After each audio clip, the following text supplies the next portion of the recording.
Shalom, shalom, shalom, bienvenue. Alléluia, Seigneur Jésus.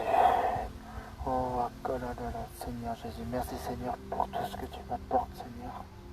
Oh, oui, Seigneur Jésus. Merci, Seigneur, mon Dieu, de diriger toutes choses, Seigneur.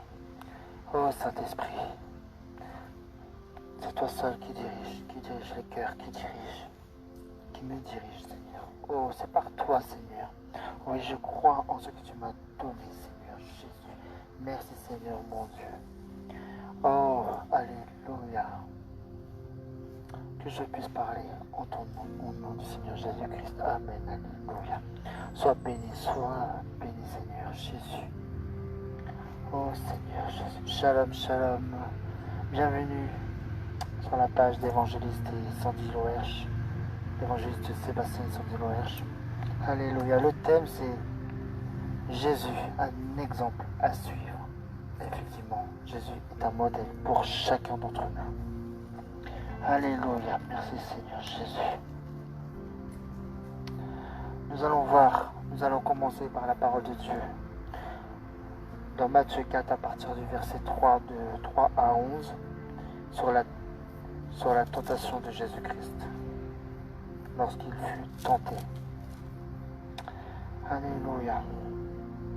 Le tentateur s'approcha et lui dit, « Si tu es le Fils de Dieu, ordonne que ces pierres deviennent des pains. » Jésus répondit, « Il est écrit, l'homme ne vivra pas de pain seulement, mais de toute parole qui sort de la bouche de Dieu. » Le diable le transporta alors dans la ville sainte, le plaça au sommet du temple et lui dit, « Si tu es le Fils de Dieu, jette-toi en bas. » En effet, il est écrit, « Il donnera des ordres à ses anges à ton sujet, et ils te porteront sur les mains, de peur que ton pied ne heurte une pierre. » Jésus lui dit, « Il est aussi écrit, tu ne provoqueras pas le Seigneur ton Dieu. » Le diable le transporta encore sur une montagne très élevée, lui montra tous les royaumes du monde et leur gloire, et lui dit, « Je te donnerai tout cela si tu te prosternes pour m'adorer. » Jésus lui dit alors, « Retire-toi, Satan ! En effet, il est écrit, c'est le Seigneur ton Dieu que tu adoreras, et c'est lui seul que tu serviras. » Alors le diable le laissa, et voici que des anges s'approchèrent de Jésus et le servirent. Amen. Amen. Alors, nous pouvons comprendre que Jésus, en étant homme, le Fils de Dieu, évidemment, mais en tant qu'homme sur la terre, il a été tenté, comme nous tous d'ailleurs, on a tous été tentés. Mais nous, l'être humain, notre chair, des fois nous succombons à la tentation. Ça peut nous arriver, ça nous est déjà arrivé d'ailleurs. Et Jésus, il n'a pas succombé à la tentation, parce que il faisait un jeûne, c'était à la fin de son jeûne de 40 jours et de 40 nuits, et il commençait à avoir faim. Et le diable arrivait auprès de Pierre. Alors oui, c'est vrai que ce qu'il faut savoir, c'est que lorsque Jésus a résisté, parce qu'il connaissait déjà son identité, donc il n'a pas succombé à la tentation, parce qu'il connaissait déjà son identité en Christ. Il savait qu'il était le Fils de Dieu. Il n'avait rien à prouver. Il pouvait prouver qu'il était le Fils de Dieu, qu'il était Jésus-Christ, mais il n'a rien à prouver, parce que lui connaissait son identité. Déjà, il faut connaître son identité en Christ. La deuxième chose que je peux relever, c'est qu'il faut connaître la parole de Dieu. Parce que par la parole de Dieu, nous pouvons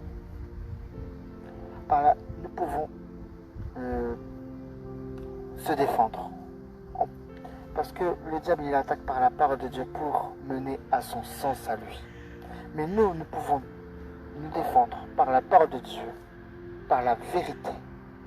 Si on connaît la parole de Dieu par cœur, si on connaît la parole de Dieu, on peut se défendre parce que c'est une épée. à double tranchant. C'est une arme à double tranchant. Alors, si on connaît la parole de Dieu, on peut se défendre. Il faut connaître la parole de Dieu. Il faut aussi connaître son adversaire, parce que Jésus savait que c'était le diable qui parlait à travers Pierre. Et oui, peut-être qu'au début, voilà, c'est un peu douté, puis après il s'est dit non, c'est pas possible. C'est le diable, c'est Satan. C'est pour ça qu'il a dit arrière de moi, Satan, parce qu'il savait, il connaissait son adversaire.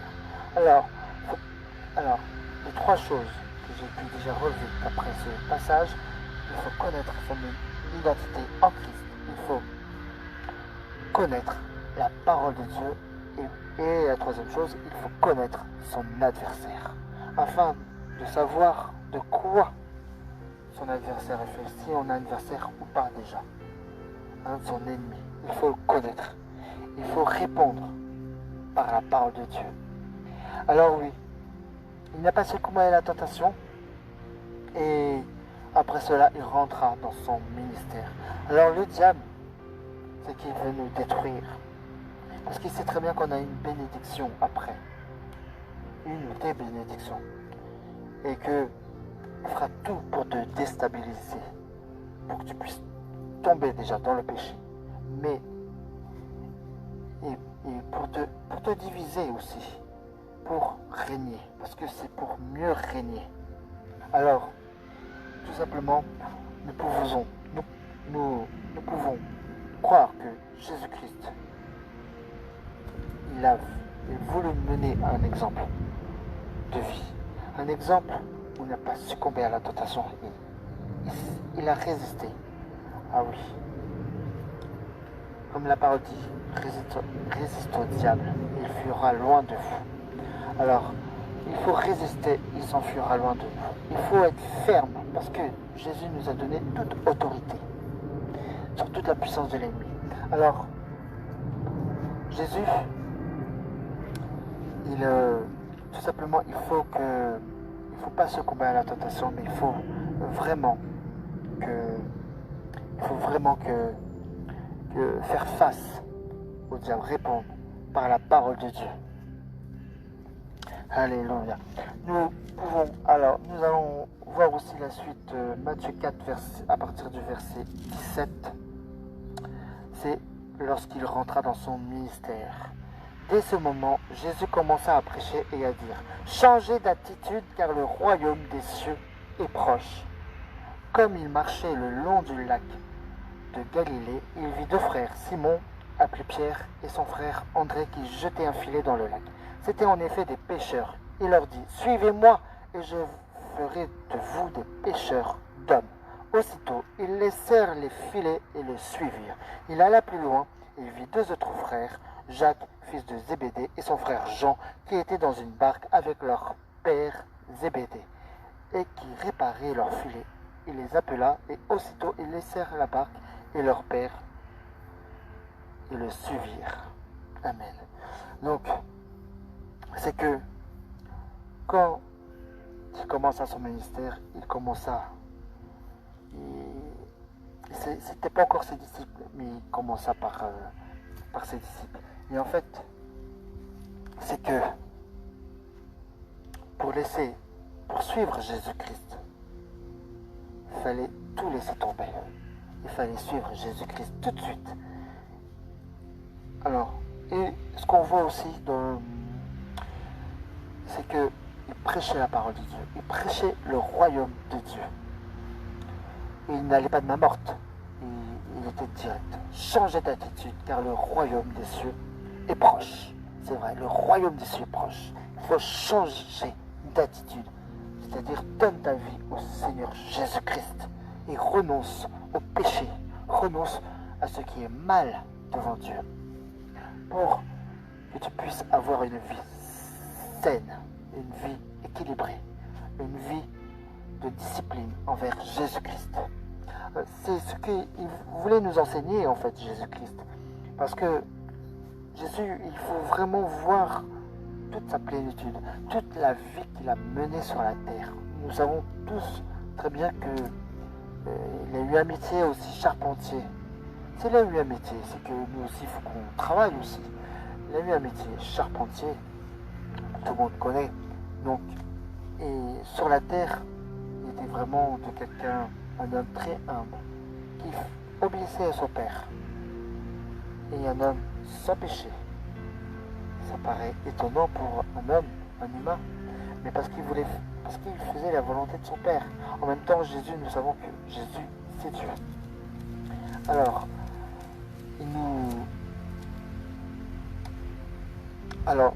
et pourquoi il est venu aussi il avait une mission.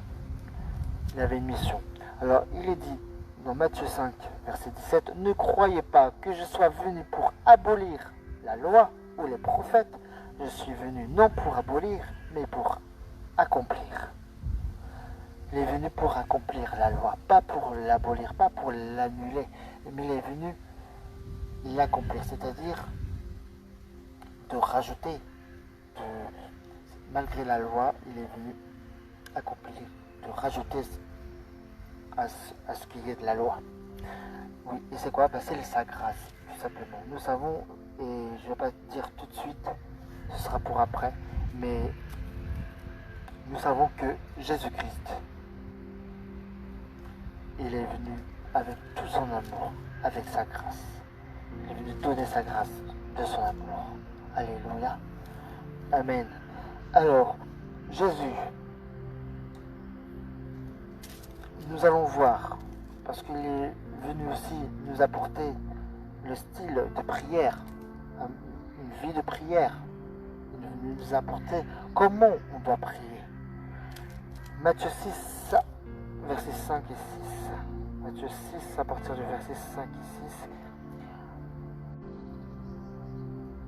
Lorsque tu pries, ne sois pas comme les hypocrites. Ils aiment prier debout dans les synagogues et au coin des rues pour être vus des hommes. Je vous le dis en vérité, ils ont leur récompense. Mais toi, quand tu pries, entre dans ta chambre, ferme ta porte et prie ton Père qui est là dans le lieu secret. Et ton Père qui voit dans le secret te le rendra ouvertement.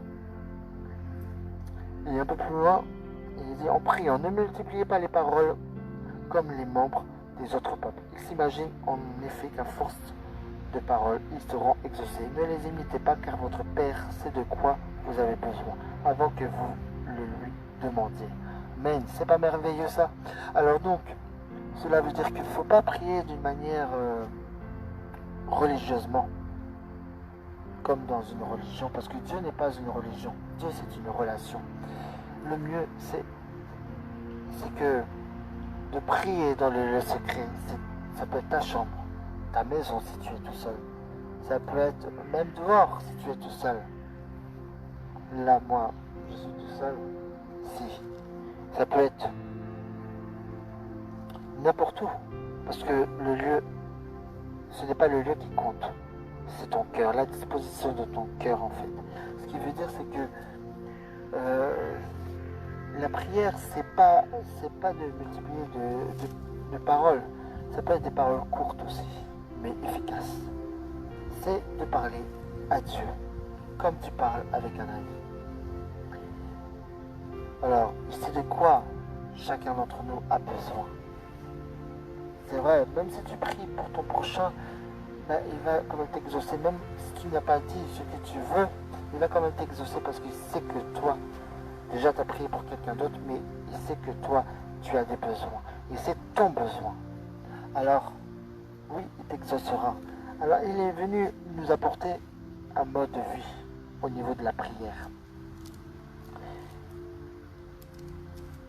Et il nous dit un peu plus loin, voici donc comment vous devez prier.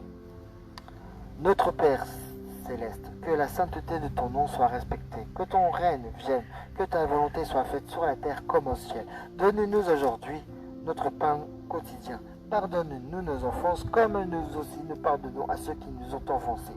Ne nous expose pas à la tentation, mais délivre-nous du mal. Car c'est à toi qu'appartiennent dans tous les siècles le règne, la puissance et la gloire. Amen. Alléluia. Donc, il est venu nous apporter cette prière. Mais tout le monde peut le faire si c'est avec son cœur. Tout le monde peut la faire. Mais en fait, qu'est-ce qu'il y a dans cette prière? D'abord, il faut prier notre Père. Notre Père, c'est notre Père. C'est aussi Jésus-Christ parce que c'est aussi Dieu. Et en deuxième chose, c'est la sainteté de ton nom soit respectée. C'est vraiment la crainte, la crainte du nom de Dieu. Que ton règne vienne sur la terre comme au ciel. C'est-à-dire, on veut que Dieu règne sur la terre comme il a déjà fait au ciel. C'est-à-dire, on veut que sur la terre soit le royaume de Dieu comme au ciel. On veut qu'il règne tout le temps, qu'il n'y ait pas le mal, que le diable n'est plus là. Oui, c'est ce qu'on veut. En fait, c'est la volonté de Dieu, la volonté de Jésus. Voilà, et donne-nous aujourd'hui notre pain de ce jour, notre pain quotidien. C'est-à-dire, donne-nous aujourd'hui ce dont on a besoin, en fait. Et ça vient qu'après. Et après, pardonne-nous nos offenses comme nous aussi nous pardonnons à ceux qui nous ont offensés. Ça veut dire que pardonnons-nous les uns les autres, qu'il n'y ait pas de mal envers qui que ce soit, mais que ce soit l'amour qui triomphe, l'amour qui pardonne tout. Et voilà, et après c'est à toi d'appartenir dans tous les siècles le règne, la puissance et la gloire, parce que c'est à Dieu la gloire, c'est pas à l'homme, c'est pas aux êtres humains la gloire, c'est à Dieu. Faut pas oublier que toute la gloire est à Dieu. Alléluia. Donc il est venu nous apporter ce mode, ce style de prière, une vie de prière. Et il dit un peu plus loin, si vous pardonnez aux hommes leurs fautes, votre Père Céleste vous pardonnera aussi. Mais si vous ne pardonnez pas aux hommes, votre Père ne vous pardonnera pas non plus vos fautes. Alléluia. Il parle donc, pardonnons-nous les uns les autres. C'est vraiment cet amour-là qui est vraiment venu nous apporter. Il est venu nous apporter de l'amour envers nous tous. Un peu plus loin, il dit, parce qu'il parle du jeûne aussi, et c'est bien aussi de le mentionner. Lorsque vous jeûnez, ne prenez pas un air triste comme des hypocrites. Parce que des fois, c'est vrai que quand on s'abstient de manger, il y a des gens qui prennent un air triste parce qu'ils ont faim à l'intérieur, mais ils ne prennent pas de temps pour Dieu. Moi, je dis que parce qu'il dit, en effet, il présente un visage tout défait pour montrer aux hommes qu'ils jeûnent. Je vous le dis en vérité, ils ont leur récompense. Mais toi, quand tu jeûnes, parfume ta tête et lave ton visage, afin de ne pas montrer que tu jeûnes aux hommes, mais à ton Père qui est là dans le lieu secret. Et ton Père qui voit dans le secret te le rendra. C'est-à-dire, lorsque tu jeûnes, ne dis pas parce que c'est entre Dieu et toi. C'est entre toi et Dieu, le jeûne. Et moi, je dis que le jeûne, c'est de prendre du temps pour Dieu à la place de la nourriture physique, c'est la nourriture spirituelle. Parce que si tu jeûnes, tu t'abstiens de manger, mais tu ne prends pas du temps pour Dieu. Ce n'est pas un jeûne, ce n'est plus un jeûne, c'est un régime. Alors, normalement c'est ça un jeûne, de prendre du temps pour Dieu à la place de la nourriture physique. C'est ça. Donc, sinon c'est un régime, c'est plus un jeûne. Alléluia. Alléluia. Donc, voilà. On va voir Matthieu 16, versets 24 à 27.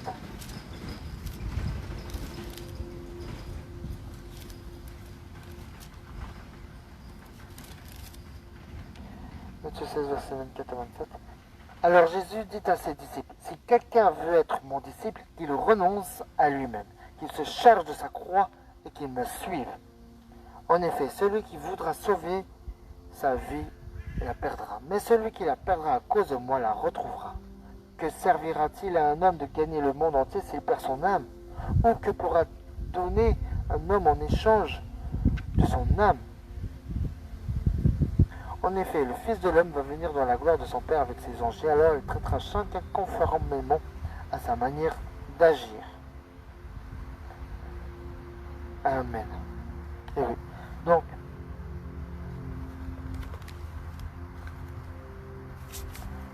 Donc, cela veut dire que c'est parce que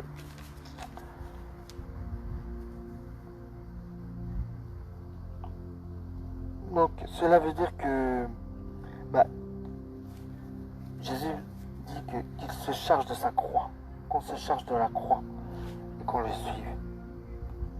Parce que en fait, pour être ses disciples, il faut suivre Jésus-Christ. Parce qu'il dit, si quelqu'un veut être mon disciple, qu'il renonce à lui-même. C'est vraiment de tout abandonner. Ton confort, tes biens,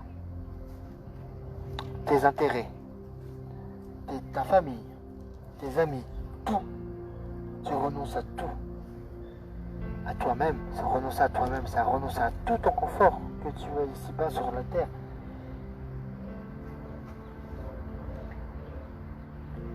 Et que tu te charges de sa croix, de ta croix.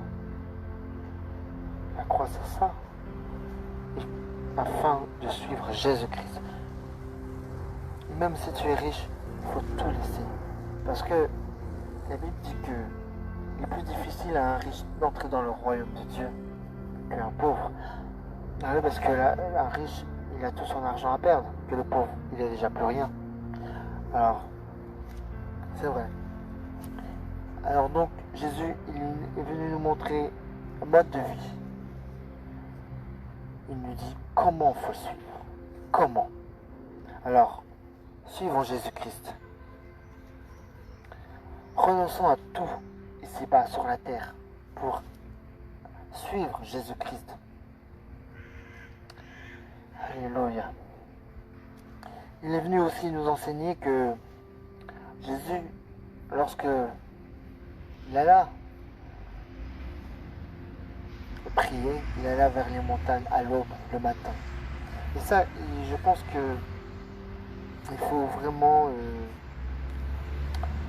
il faut qu'on ait ce cœur-là aussi de prier tôt le matin. Si on peut, parce que Jésus il est venu nous montrer ce style de prière, cette vie de piété. Il est venu nous montrer. Oui, Marc 1, verset 35 nous dit que vers le matin, alors qu'il faisait encore très sombre, il se leva et sortit pour aller dans un endroit où il pria. Et Luc 6, verset 12 nous dit, à cette époque-là, Jésus se retira sur la montagne pour prier. Il passa toute la nuit à prier Dieu. Amen. Et oui, donc il passait toute la nuit pour prier Dieu. Et après, lorsqu'il a prié sur cette montagne, c'était parce qu'il avait une décision à prendre. C'était quoi la décision? De choisir ses 12 disciples. Il savait. Mais lui, en même temps, Jésus, c'est Dieu. Mais il fallait qu'il prie. Parce que c'est Jésus. Jésus, c'est le Dieu qui s'est fait homme, en fait. Et il avait la porte. En fait, c'était un homme comme nous. Sauf qu'il est sans péché.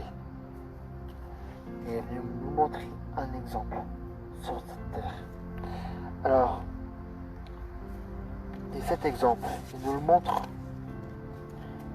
montre par son baptême. Parce que Jean 4, verset 1-2 nous dit que, à vrai dire, Jésus ne baptisait pas lui-même,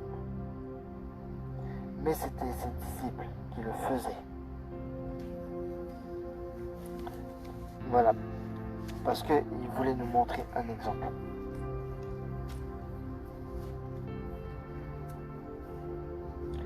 Alléluia.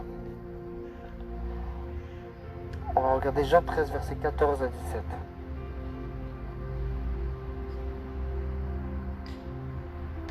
Si donc je vous ai lavé les pieds, moi le Seigneur et le Maître, vous devez aussi vous laver les pieds les uns aux autres, car je vous ai donné un exemple, afin que vous fassiez comme je vous ai fait. En vérité, je vous le dis, le serviteur n'est pas plus grand que son Seigneur, ni l'apôtre plus grand que celui qui l'a envoyé. Si vous savez cela, vous êtes heureux, pourvu que vous le mettiez en pratique. Amen. Et oui, donc, c'est pour nous donner un exemple que Jésus a lavé les pieds. de ses disciples. C'est un exemple lorsque Jésus s'est fait baptiser. Jean voulait se faire baptiser.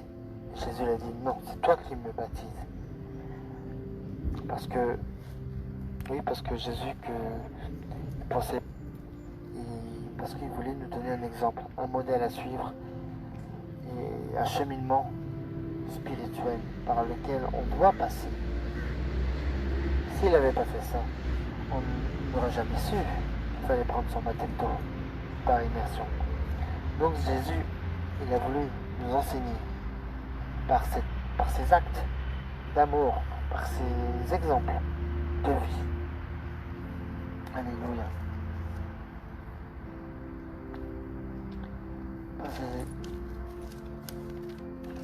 Alléluia.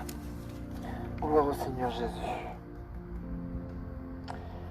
Et il est venu aussi faire, ce qu'il est venu faire sur la terre, c'est faire des disciples aussi.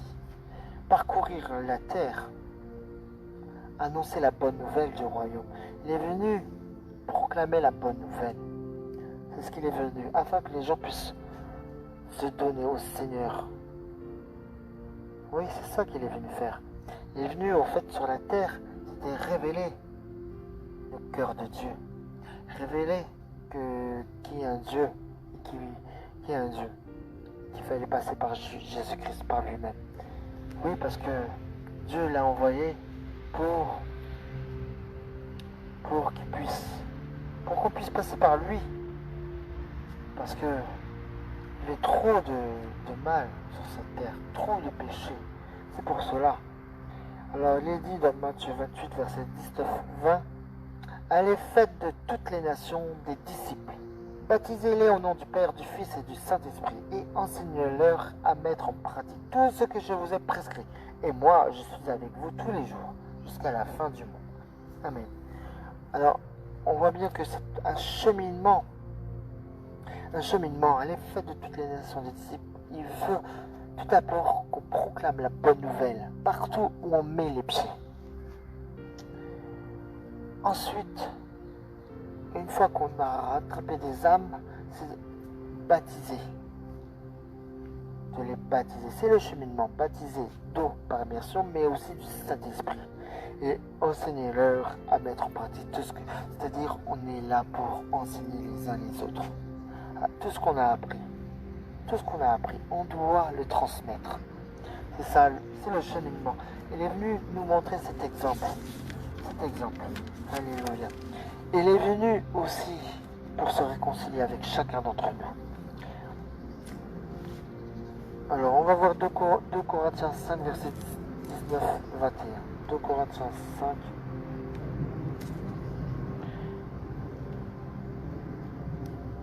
Corinthiens 5, verset 19-21.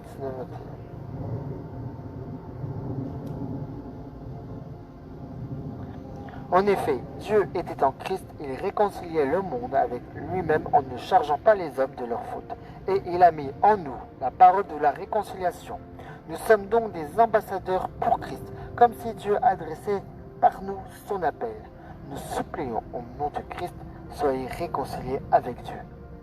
En effet, celui qui n'a pas connu le péché, il a fait devenir péché pour nous, afin qu'en lui nous devenions justice de Dieu. Amen. Ah oui, parce qu'il n'a pas connu le péché, mais il s'est fait pécheur. Parce qu'il est mort pour chacun d'entre nous. Il est mort parce que à la place de nous. Mais il est ressuscité, c'est pour qu'on puisse avoir cette vie éternelle. 2 petites secondes.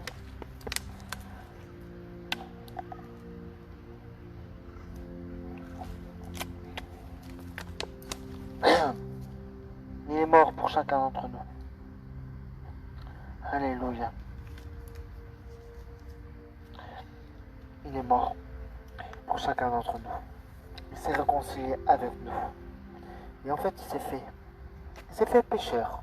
Pourtant, il n'a jamais péché. Il n'a pas connu le péché sur la terre. Il a résisté au diable. Et le diable, il s'est enfui. Satan. Parce qu'il avait un ennemi. C'était le diable. C'était Satan. Mais il a répondu par la parole de Dieu. Alors, ce que nous pouvons voir, c'est que Jésus, il a donné sa vie. Parce qu'autrefois, on donnait des animaux, des agneaux sans défaut. Et, et là, dans le Nouveau Testament, l'agneau sans défaut, c'est Jésus-Christ. Pourquoi Jésus, il est considéré comme un agneau sans défaut? Un agneau, parce que un agneau, c'est ce qui fait le bien, gentil comme tout, un amour incomparable. Et sans défaut, c'est sans péché. Il n'avait aucun défaut. Il n'a pas connu le péché. Alors autrefois, on donnait des agneaux sans défaut pour se faire pardonner de nos péchés. Lui, Jésus, c'est lui-même qui s'est donné en rançon pour chacun d'entre nous. Pour qu'on puisse se réconcilier, pour qu'il puisse se réconcilier avec nous. Parce que le désir de Dieu, c'est que Dieu désire que tous les êtres humains soient sauvés et parviennent à la connaissance de la vérité. Alors, Dieu a envoyé son Fils unique, Jésus-Christ. Jean 3,16 dit, car Dieu a tant aimé le monde, a tant aimé ce monde, qu'il a donné son Fils unique, Jésus-Christ, à la croix, afin que quiconque croit en lui ne périsse pas, mais qu'il ait la vie éternelle. Que tout le monde puisse avoir cette vie éternelle. C'est pour cela qu'il a fait cet acte d'amour, de grâce, de bravoure, pour qu'on puisse croire en lui, en Jésus-Christ, et qu'on puisse avoir la vie éternelle. C'est surtout ça, parce qu'il fallait quelque chose pour percuter les gens, pour qu'ils se rendent compte qu'il y a un Dieu qui existe, et que maintenant il faut passer par Jésus-Christ, parce que Jésus lui-même a dit, je suis le chemin, la vérité et la vie. Personne ne va au Père sans passer par moi. C'est Jésus même qui a dit ça. Donc c'est pour cela qu'il faut qu'on aille auprès de Jésus-Christ si on veut accéder au Père, à Dieu le Père. C'est par Jésus-Christ. C'est lui-même. Alors il nous a donné un bel exemple de vie à suivre. Une vie de piété aussi, de prière. Se lever tôt le matin pour prier. Alléluia. Alors, oui, il nous a donné cet exemple-là. Un exemple à suivre.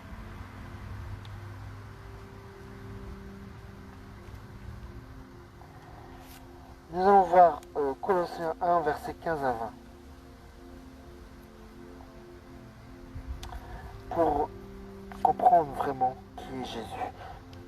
Le Fils est l'image du Dieu invisible, le premier-né de toute la création. En effet, c'est en lui que tout a été créé dans le ciel et sur la terre, le visible et l'invisible. Trône, souveraineté, domination, autorité, tout a été créé par lui et pour lui. Il existe avant toute chose et tout subsiste en lui. Il est la tête du corps qui est l'Église. Il est le commencement, le premier-né d'entre les morts, afin d'être en tout le premier. En effet, Dieu a voulu que toute sa plénitude habite en lui. Il a voulu par Christ tout réconcilier avec lui-même, aussi bien ce qui est sur la terre que ce qui est dans le ciel, en faisant la paix à travers lui, par son sang versé sur la croix. Amen. Parce que s'il n'y a pas de sang, il n'y a pas de pardon. Oui, il fallait que le sang soit versé, parce qu'il a vaincu la mort. Et il a connu la mort pendant 3 jours. Au bout du 3e jour, il est ressuscité, parce qu'il a vaincu la mort. Alléluia. Alléluia. Parce que oui, il a vaincu la mort. Le Seigneur Jésus, il a voulu nous donner un bel exemple. Un exemple de vie à suivre. Un exemple que personne d'autre ne pourrait le faire à sa place. Parce qu'il a voulu nous donner le plus bel amour de l'humanité tout entière. C'est de donner sa vie pour chacun d'entre nous. Il ne connaissait même pas. Il aurait pu refuser. Il aurait pu désobéir. Mais non, parce que pour lui, il savait qu'il fallait obéir à son Père. Coûte que coûte. Peu importe sa vie. Pour elle, il ne la voyait pas si précieuse que ça. Mais pourtant, il souffrait. Il avait mal. Il souffrait à la croix. Il avait mal. Alors, Il est dit aussi que dans Philippiens 2, verset 10-11, afin qu'au nom de Jésus, chacun plie le genou dans le ciel, sur la terre et sous la terre, et que toute langue reconnaisse que Jésus-Christ est Seigneur, à la gloire de Dieu le Père. C'est pour ça qu'il a fait aussi cet acte, qu'il a obéi, afin que chacun d'entre nous puisse reconnaître que le Seigneur, c'est Jésus-Christ. C'est lui qui était là depuis toute la création. Parce que dans l'Ancien Testament, il était invisible, et dans le Nouveau, c'est le visible. Ah, oui. Parce que dans le Nouveau Testament, c'est la manifestation de Jésus-Christ. C'est Jésus-Christ qui s'est manifesté sur la terre. Et sinon, Jésus-Christ, il a toujours été là. Alors, et oui, afin qu'au nom de Jésus-Christ, chacun plie le genou dans le ciel, sur la terre et sous la terre, et que toute langue reconnaisse que Jésus-Christ est Seigneur, à la gloire de Dieu le Père. Et oui, et même une chanson, c'est... Oui, alléluia. Tout genou fléchira, toute langue confessera que Jésus-Christ est Seigneur. Tout genou fléchira, toute langue confessera que Jésus-Christ est Seigneur. Oh mon âme, bénis le Seigneur. De tout mon être, bénis le Seigneur, car la mort n'a pas pu l'emporter. Alléluia. Bon, je la connais pas par cœur, mais en tout cas, Jésus-Christ, il a voulu nous donner un exemple de vie à suivre. Alléluia. Alors donc, ce qu'on peut refléter dans tout ça, ce qu'on peut relever plutôt dans tout ça, c'est de voir sa vie en général. Il a fait face à la tentation. Il a résisté face au diable qui lui tentait toutes ces choses, toute la divinité en fait. Et au lieu de prouver qu'il est le Fils de Dieu, de prouver quoi que ce soit, il a répondu par la parole de Dieu. Le diable utilisait la parole de Dieu, mais c'était du mensonge ce qu'il disait. Et lui, il répondait par la parole de Dieu, par la vérité. C'est ce qu'on doit faire. Il nous a montré aussi la prière, comment on doit prier, comment on doit jeûner. Il nous a montré une vie de piété. Il nous a montré que c'était un exemple pour nous tous, pour chacun d'entre nous, en fait, par son obéissance envers son Père, mais aussi son humilité. Il aurait pu refuser d'aller à la croix de Golgotha, mais il a accepté par humilité et par obéissance envers son Père. Et il y avait une mission sur la terre. Il y avait une mission sur la terre.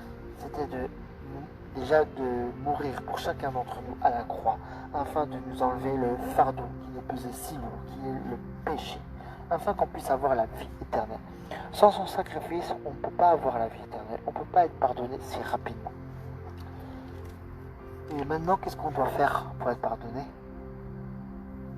On doit demander pardon au Seigneur Jésus, se confesser, demander pardon, et de l'accepter comme Seigneur et Sauveur. Il est juste et bon, il est fidèle pour nous les pardonner, il nous pardonnera. Il est venu aussi une autre chose, c'était de révéler le cœur de Dieu et de réconcilier le monde par son amour. Alléluia. C'est ce qu'il est venu faire sur la terre, réconcilier le monde par lui-même. Alors, si toi, tu en as marre de ta vie, et que tu as envie d'essayer quelque chose de nouveau pour toi, essaye Jésus-Christ, adopte Jésus-Christ. Essayer, c'est l'adopter. Alors oui, parce que Jésus, il est ton Seigneur, ton Sauveur, mais il est tout pour toi, il est ton ami. Alors oui, les amis d'aujourd'hui peuvent être tes ennemis de demain. Et sache que Jésus ne te déçoit jamais. Jésus ne te décevra jamais, parce qu'il n'y a pas de plus grand amour n'y a pas de plus grand amour que de donner sa vie pour lui. Alléluia. Il n'y a pas de plus grand amour que de donner sa vie pour ses amis. Mais Jésus il a donné sa vie pour chacun d'entre nous. Personne ne pourrait faire cela. Mais des fois, donner sa vie au sens terme, au sens physique sur terre, au sens charnel, on va dire, ça peut être, tu peux tout donner pour un ami, pour une amie, pour des amis. Donner plein de choses. Mais par contre, ces amis-là peuvent te décevoir, peuvent être tes ennemis de demain. Alors n'oublie jamais que Jésus, c'est ton sauveur, ton Seigneur et ton seul ami en qui tu peux compter, en qui tu peux te confesser. Il ne faut pas s'appuyer sur les êtres humains, mais en Jésus seul. En Jésus seul. Alors tu peux faire cette simple prière si tu veux vraiment accepter Jésus-Christ dans ta vie, dans ton cœur. Parce que Jésus, il est capable de transformer ta vie, de changer ton cœur. Parce que c'est le Dieu de l'impossible. Seigneur Jésus, je reconnais que j'ai besoin de toi, que j'ai besoin d'un Seigneur, d'un Sauveur. Pardonne-moi pour tout le mal que j'ai pu commettre dans ce monde, sur cette terre. Loin de toi, par ma désobéissance envers toi. Seigneur, je reconnais que je suis pécheur. Je reconnais mon état devant toi.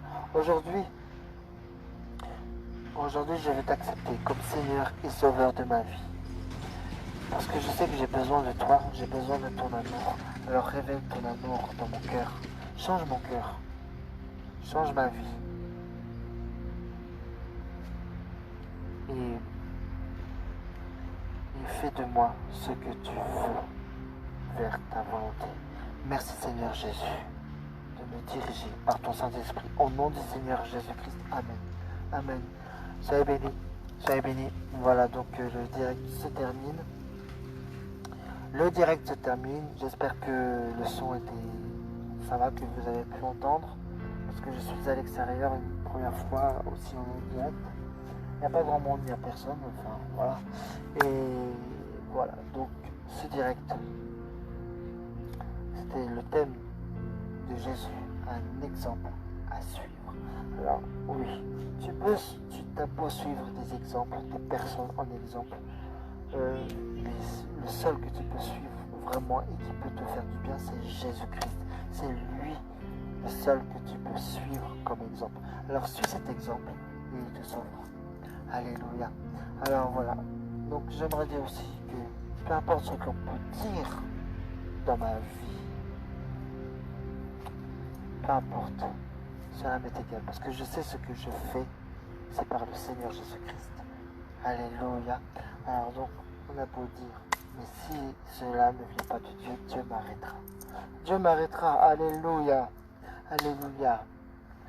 Alors, peu importe, parce que j'ai assez de force spirituelle